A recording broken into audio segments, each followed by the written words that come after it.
Next guest, Chris Mitchell. He is the Middle East Bureau Chief for the Christian Broadcasting Network, who is now in Jerusalem. Chris, welcome back to Washington Watch. It's great to be with you, Tony, and I loved hearing Max's story, and that was recounted yesterday at the dedication. It's a wonderful, wonderful story and a great gift to the people of Jerusalem, and a real honor to Max and Sherry for what they did to give the people of Israel and the people of Jerusalem just a profound gift. It is, and the story is fascinating, but I wouldn't expect anything less knowing Max and how things work. He's just, it's everything. There's spiritual opposition to things, but there's something significant about this, and part of that came out yesterday in the dedication ceremony. Tell us about it. Well, it was a wonderful dedication, and a lot of the people that were involved in this, as he said, Michelle Bachman was there, Flor Hassan Nahum was there, and it really was special. Here they are unveiling it. That's Michelle and Flor, and that's a representative of Max, and there they are taking it off. CBN was there. We were there in 2020 when it was installed, and we had the privilege to be there in yesterday when it was unveiled. It's an amazing sculpture, and it reminds a lot of people of both the strength of the Lion of Judah and also the gentleness and the way that a lion will be protective as well. So it just was a wonderful thing. We were able to do a Facebook Live. We had 3 cameras there. We'll be putting that online as well, and so people can see the service for themselves. And just a wonderful, amazing place. It's really just across the street, Tony, from our bureau, and it does have a really wonderful view of the old city walls of Jerusalem, just across the valley, and it's an exceptional place. One other person that was there was a man named Amos Cohen. He's one of the used to be back just a year or two ago. He's retired now, but he installed all the public art or the artworks in the public places around Jerusalem.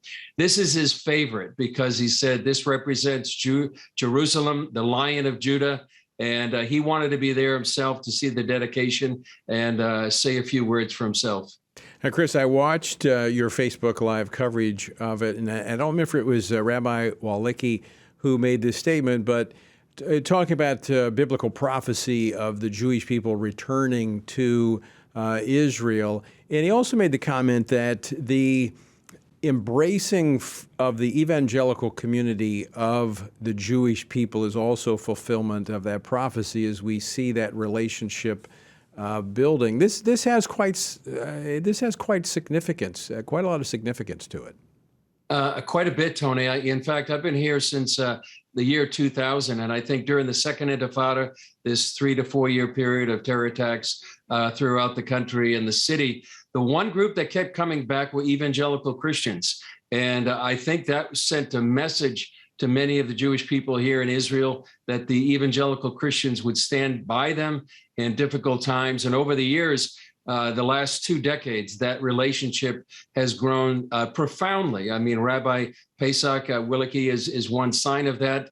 Many other signs, like now you have Christian Friends of Magen David Adom, Christian Friends of the Jewish Agency, Christian Friends of Yad Vashem, Israel's Holocaust Memorial.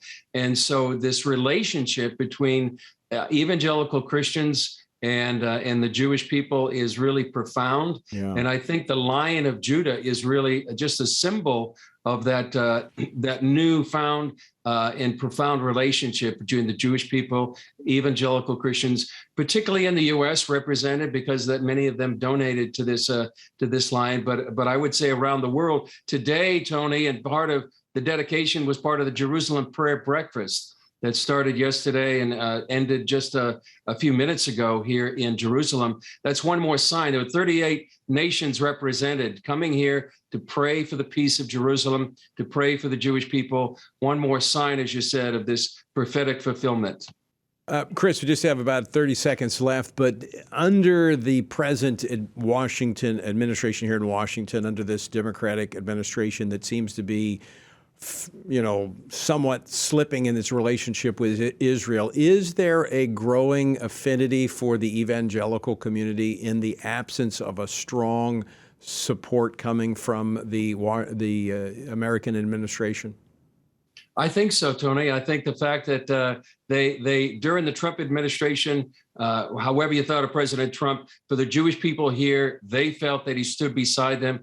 He recognized Jerusalem as the capital of the Jewish people. He moved the U.S. Embassy here. In light of that, the Biden administration has really taken a whole step back, you could say, sort of like the Obama 2.0 administration, where they weren't quite as friendly, outgoing. Now they're advocating more for a two-state solution, really funding in some ways the Palestinian Authority, unlike what the Trump administration did. So yes, I think there is a increased attention perhaps on the friendship and the support, the encouragement of evangelical Christians to the Jewish state.